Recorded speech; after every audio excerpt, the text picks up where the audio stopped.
The design strut માટે આપણે example number 1 જોઈએ. Design a single angle discontinuous strut two carry a factor load of 65 kN. Assume that the distance between its joint is 2.5 meter. Use Fy is equal to 50 megapascal. તમારે design શું કરવાનું છે? Single angle discontinuous strut અને એ factor load તમને આપ્યો છે 65 kilonewton. Clear? તો given data છે factor load P is equal to 65 kilonewton. 65 kilonewton. Then L તમને આપી છે 2.5 મીટર, જેને તમે કન્વર્ટ કરો એટલે 2500 mm થશે. સો ઇફેક્ટિવ લેન્થ KL શું થશે? 2500 mm. ધેન Fy જે છે 250 મેગાપાસ્કલ. ક્લિયર? એટલે 250 ન્યૂટન પર mm સ્ક્વેર. તમને કીધું છે કે design single angle discontinuous strut.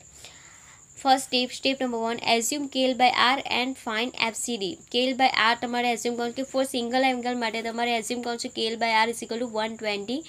Okay. Then FCD તમારે ફાઇન્ડ કરવું હોય તો તમારે Fy જે છે, Fy કેટલા છે? 250 ન્યૂટન પર mm સ્ક્વેર. તો તમે યુઝ કરી શકો છો IS 800-2007 table number 9C page number 42 પરથી.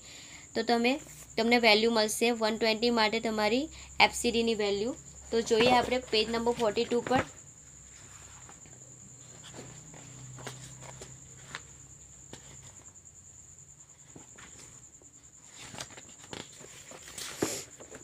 પેજ નંબર 42 પર જોઈએ આપણે ડિઝાઇન કમ્પ્રેસિવ FCD જે છે બકલિંગ ક્લાસ C માટે.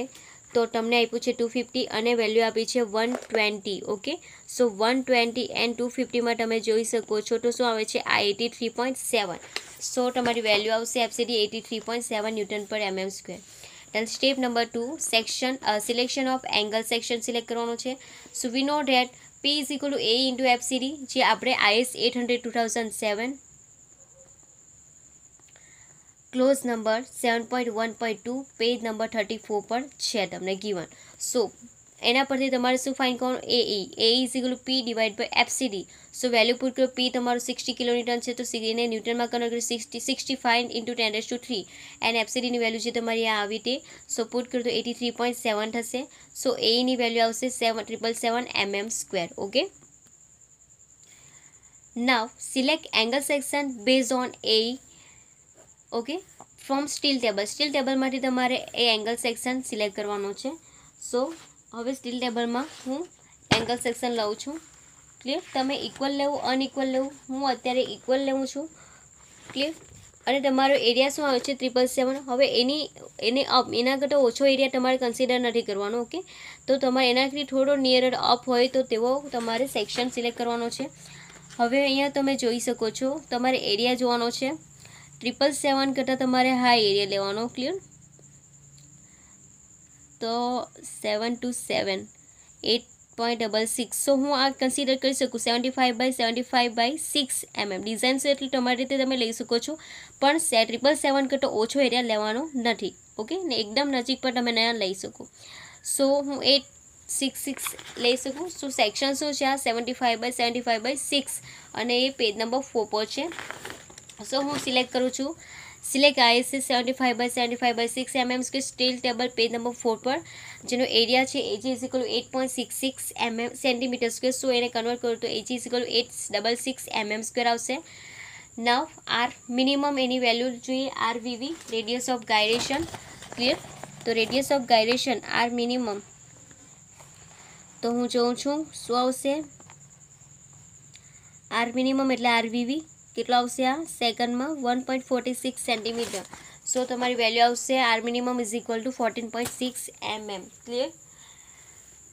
સો ચેક કરીએ આપણે KL બાય R મિનિમમ જે છે એ લેસ દેન 180 mm આવું છે. તો KL જે છે કેટલા હતા? 2500.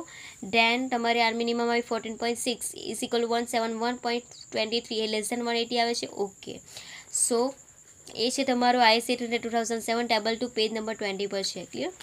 નાવ આપણે જોઈએ step number 3, section classification. Section classification તો ફર્સ્ટ તમારે આ જોવાનું છે B/T ઇઝ ઇક્વલ ટુ શું? એ તમે કેલ્ક્યુલેટ કરો 75/6 એ શું આવે છે? 12.5 લેસ દેન એ શું આવવું છે? 15.7. ક્લિયર? એ ટેબલ નંબર 2 પેજ નંબર 80 પર આપણે જોઈ ગયા. અને જે ઈલ્ડ સ્ટ્રેસ રેશિયો જે છે એની વેલ્યુ શું છે? અહીંયા 1 છે. Then second D by T calculate 75/6 એ પણ 12.5 અને લેસ દેન 50.7 છે. So okay. Now third value B plus D divide by T. So એ વેલ્યુ આવશે 25, એ લેસ ઓર ઇક્વલ 25 છે. ઓકે. સો આ કન્ડિશન પર સેટિસ્ફાઈ થાય છે. So since all three conditions are satisfied section is semi compact. Okay.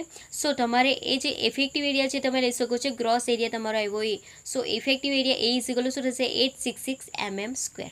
Okay. હવે આગળ steps જોઈશું.